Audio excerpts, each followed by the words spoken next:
एक राजा था जिसके यहाँ बेटा पैदा नहीं हो रहा था। उसे किसी तांत्रिक ने सलाह दी कि आप ही के राज्य में किसी छोटे बच्चे की बलि चढ़ा दीजिए, अगले 1 साल में आपके यहाँ बेटा पैदा हो जाएगा। राजा ने ऐसा ही किया। अगले ही दिन ऐलान करवा दिया कि जिस घर से बच्चा दिया जाएगा उस घर को ढेर सारा धन दिया जाएगा।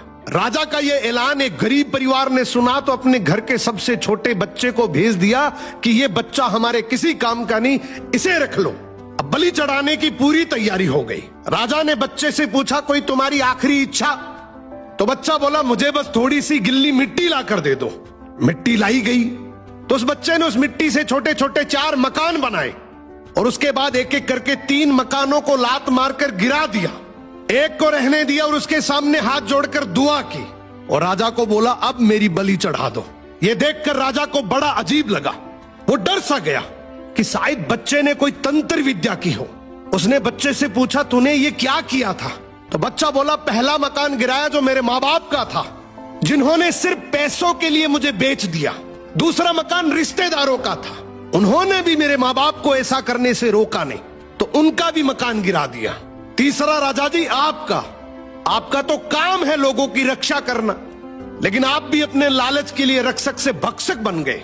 आपने तो अपने लालच के लिए मेरी जिंदगी खत्म करने की सोच ली, तो मैंने आपका भी महल गिरा दिया। और ये चौथा मेरे भगवान का घर है, उसके सामने मैंने हाथ जोड़कर कह दिया कि अब सब तू संभाल लेना। राजा ने बच्चे की बात सुनी तो आंखों में आंसू आ गए और गहराई से सोचा कि किसी हंसती खेलती जिंदगी को खत्म करके मुझे बेटा मिल भी गया तो मेरे किस काम का, क्योंकि मेरे राज में न्याय की भूल हो सकती है लेकिन उस ऊपर वाले की डायरी में गलती की कोई गुंजाइश नहीं है। राजा ने रोते हुए बच्चे को गले लगा लिया और बोला, आज से तू ही मेरा बेटा है। इस कहानी का मतलब है कि दुनिया के सामने झुकने से कुछ नहीं होगा, क्योंकि दुनिया अपने मतलब के लिए कुछ भी कर सकती है। झुकना है तो उस भगवान के सामने, जिसके सामने झुकने से तुम्हारा कोई कुछ नहीं बिगाड़ सकता। समर्पण करना है तो उस परमपिता परमेश्वर को करो।